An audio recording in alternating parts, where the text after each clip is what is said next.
Hello everyone, ATR here and welcome back to the Hearthstone Beta. So this time around we are not going to be playing some arenas because we are poor in gold right now. So what we're going to do is play some Constructed, and that is to show off the RNG Gods deck that is so amazing. Not really, it's RNG, it can screw you over very hard, or it can win you an amazing game. And it's actually been doing rather well so far. It's got me so far to about rank 13. I think it got me even higher, but it keeps knocking me back down because you also lose horribly with it. But essentially, if you want to have a more, in-depth analysis of it, check my last video. I explained it there at the end. But the gist of it is all the cards that have a random effect, they are in this deck. Not all of them. I still have a lot of legendaries that I need to add in there, so it's going to take a while to complete. But most of them, like Gelvin Mechatork, Summon Satan Awesome, which is random invention. And, well, extra cards there just to fill it out like Hex. So we're going to toss everything back because that is crappy opening. And that is much better. And you can see here, Demolisher, random enemy. Swordsmith, random friendly. Fork Lightning, 2 random enemies. So it's a very random deck. So I like it. It's fun. Not the best deck, obviously, but it's fun. So going up against the Hunter. Hunters are not that favored nowadays, but I suppose it's fine. So what's going to come out? Fairy Dragon. So if we don't get ourselves a weapon as a draw here, which we did not, we are going to... Actually, I'm thinking of just getting a totem out rather than blowing this. Because if he brings out another creature next turn, I can just Fork Lightning it. So yeah, we're going to do that. Get a totem out. It's a crappy totem. And what does he do? Probably just going to shoot me and kill the totem with his Fairy Dragon. Or if he has another creature, he, does that. So, no, he goes... he doesn't know. Okay, so he goes for the Fairy Dragon, and the Scavenging Hyena comes out. Okay, so that's actually excellent for me. So, yeah, we got Fork Lightning in the hand, meaning that we're going to kill both of them instantly. So, yeah, go ahead and pass your turn. Pass your turn, Feanor. Feanor. Pass your turn. The elements will destroy. Come on. You have nothing else you can do. I wonder. Oh, come on. Sometimes people misclick the pass turn, but yeah, this guy's just not doing anything. There's nothing else you can do. You already blew your coin. There is only a 0-cost ability with the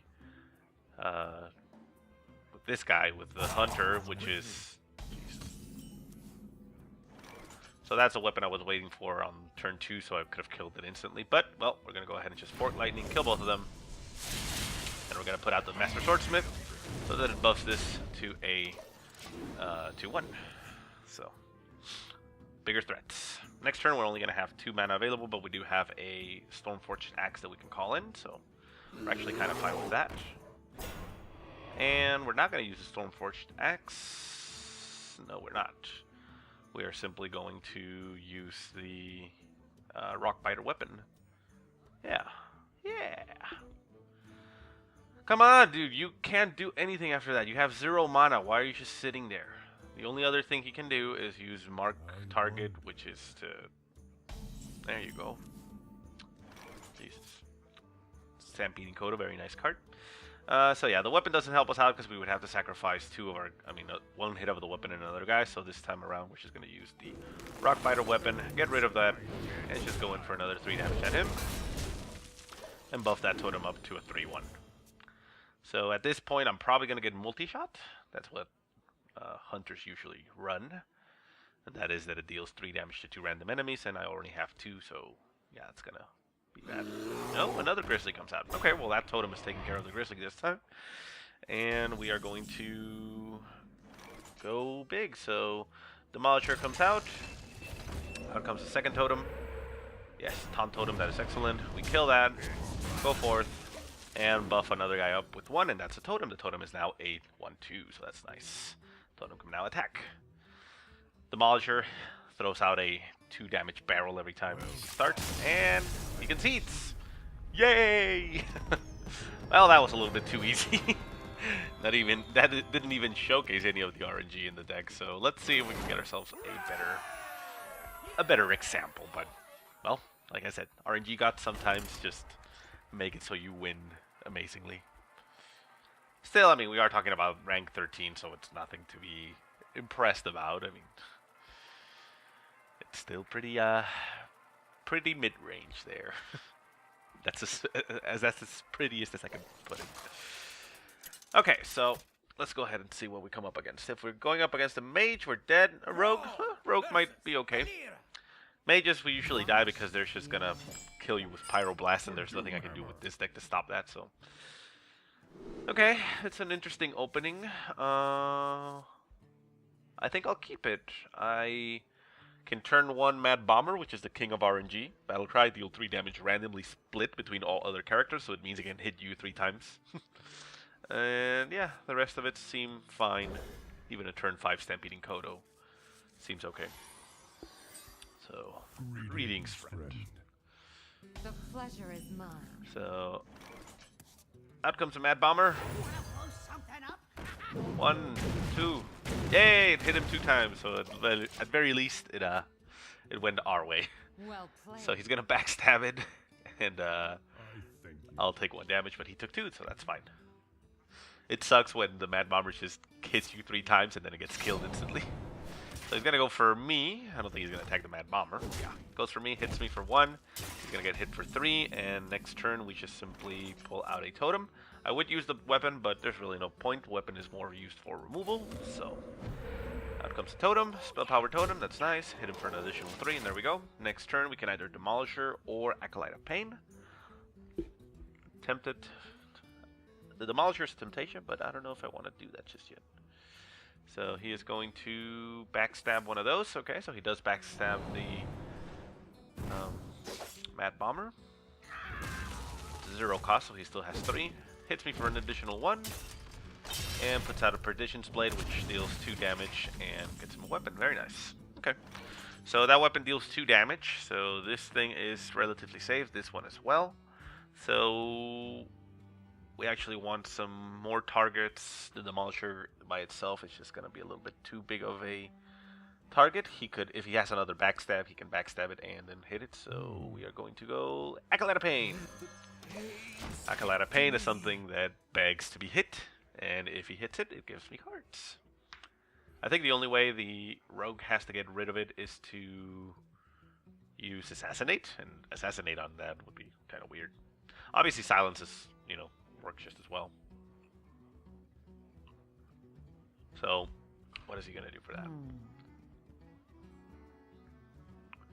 Next turn, I can get a weapon and a totem. I can get the Demolisher and a Rockbiter weapon.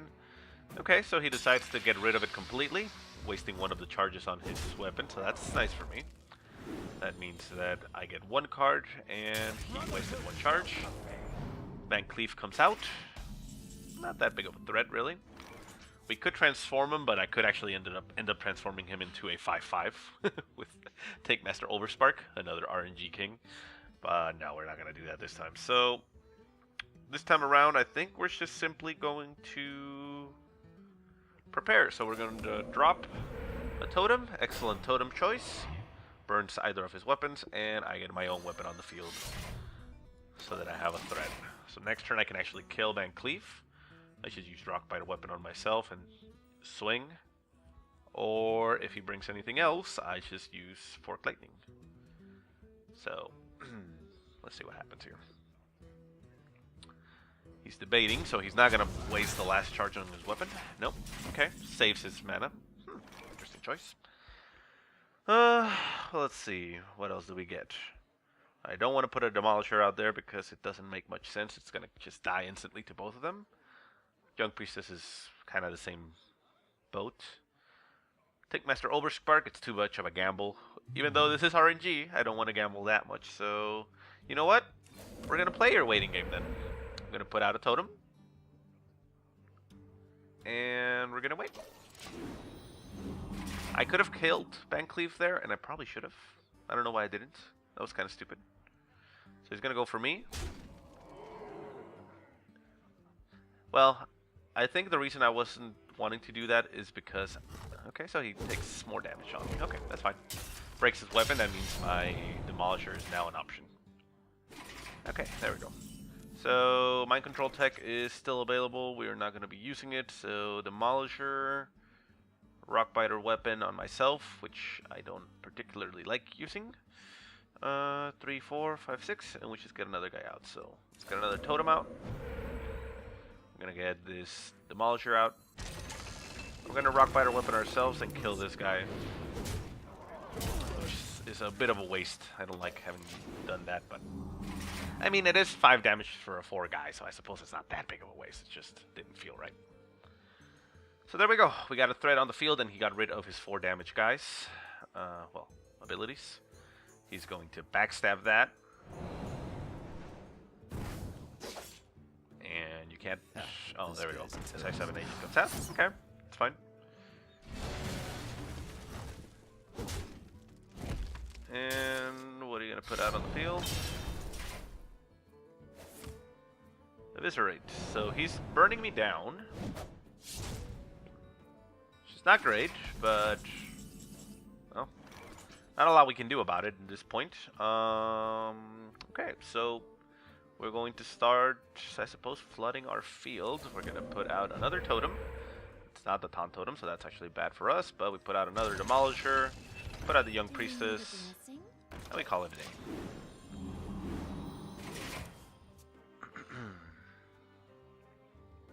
So if he can deal 10 damage to me right now, well, I die. He can deal 4 with what he has. I'm gonna have to start burning the weapon on him.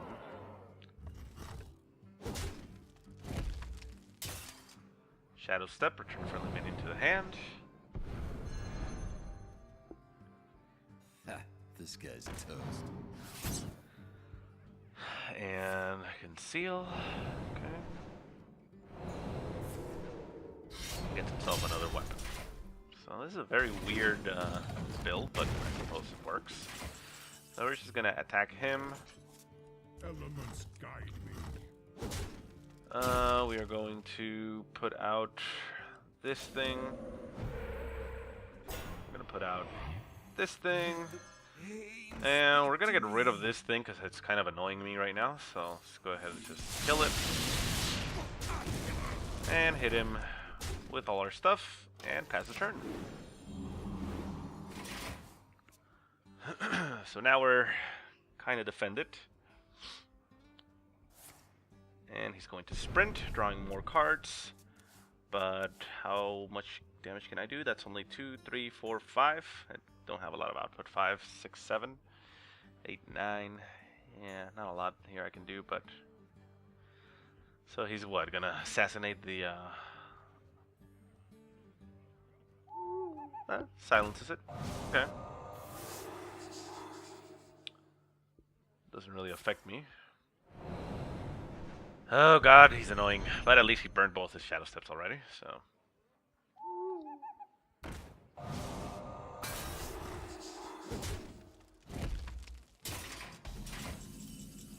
Okay, so... the way we're going to do this here is we are going to... kill this with that.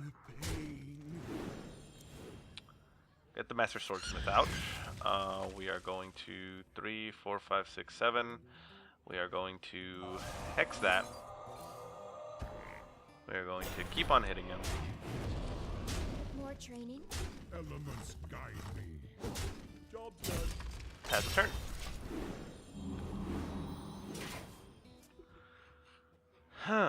So he got rid of his silence, but I used my own hex on my own guy simply to get a taunt. That way he can't actually hit me. And I keep on getting some cards, but I need to get rid of some totems.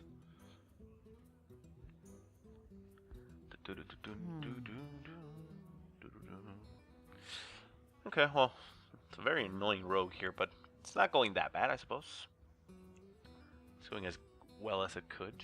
We're down to 3 health, but he's also down to 10. But we don't have 10 damage potential, so that's kind of bad. So many options. Yeah, you were banking on being able to hit me. That's why you are confused here. Give me a quest. Questing Adventurer comes out.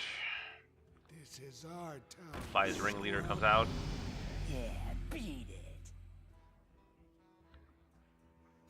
And This he guy's kills whatever he can. Go ahead. Patient Assassin comes out. Okay. And Preparation, the next spell you cast this turn costs 3 less. Okay, so he's just going huge. Which is fine. I don't really mind him doing that. Let's go ahead and stick him over a little bit. We can kill everything else except this. We're going to have to bump this down. Well, let's see. If we hit it for the minimum of 3, we can sacrifice all these other guys to it and be fine. So yeah, I don't actually think I need to do much else. First off, we're going to go ahead and take one of his. 1, 2, 3, 4, 5. Let's take one, guys. See what we save. Yeah, okay. 3-3, that's fine. And yeah, let's go ahead and sack the board with other stuff. So we deal 4 damage to that, so we only need to deal 2. So we're going to get rid of the Demolisher, which doesn't help us out a lot. And we are going to get rid of you, because you give us a card. And we have another Hex, so that's actually excellent. We're going to pump up another Taunt Totem, because that's what we need. And we're going to put out the Master Swordsmith, which gives us damage potential. And there you go. Screw you. So now my stuff is going to start attacking. 3, 6, 7, 8, 9. He actually dies next turn if he can't hit me here for 3. So yeah, come on. You wanted to play a little burn down, killed me in that last turn. Oh, that's right, you can. Haha! Well, it wasn't the perfect example of the RNG, but it worked anyway, so haha! So that's gonna do it, guys. It's not really that impressive. I just wanted to show it off. I mean, maybe I'll show it off in the future, but we're talking about months down the line when I get all my legendaries for that, because that's gonna take a while. Because I also don't want to spend $200 on the game simply to be able to get those legendaries. Because I'm gonna take a quick look at the deck, just so you also can see it in this video. This is the composition of it right now, and the ones that I'm missing are pretty much all legendary. The only non-legendary is the Alarmobot, which I don't really think I need. So legendaries that we want to have, starting from the lowest ones, is Nat Pagle. Nat Pagle is 0-4 for 2, and it has a 50% chance of drawing a card at the end of your turn. So, RNG, 50-50. Then we have the new one, which is the Elite Tauren Chieftain. Chieftain. It says, give both players the power of rock with a power chord card. And that's essentially a random card. I've seen about 3. I'm not sure exactly how many you can get, but one is like rogues do it, that it just deals damage. The other one is summoning Murlocs, and there's another one that summons a random Tauren. So yeah, I mean, the cards themselves are pretty much also random as well, so this one fits in the theme pretty well. We also have Sylvanas Windrunner, which when it dies takes control of a random enemy minion, so that's cool. We already got Gelbin and the Beast, Black Knight, where is it? Here we go. Ragnaros, that is just a solid card. Probably the first one I'm going to get because it works in pretty much every deck. And what it does, it's an 8-8 for 8, and at the end of the turn, it deals 8 damage to a random enemy. So it's pretty freaking strong. And lastly, also another RNG card is Ysera. Ysera, at the end of your turn, you draw a dream card, and the dream cards are, well, random from a set of them. So yeah, again, it fits in with the whole random team. So yeah, I mean, you can see there, that was 1, 2, 3, 4, 5 cards that I need to get for that deck, and they're all legendaries. So yeah, that's gonna take me quite a while because I either have to unlock them, luckily in a pack, or craft them, and they cost 1,600 dust to craft, and I only have 95. So yeah, it's gonna take a while. Anyways, that's about it. I'm not going to drag the video any longer. Thank you so much for watching. I hope you enjoyed the deck. And if you have any suggestions on things that I maybe should do, go ahead and leave them. I'll try it out. Anyways, thank you so much for watching. I'll see you next time.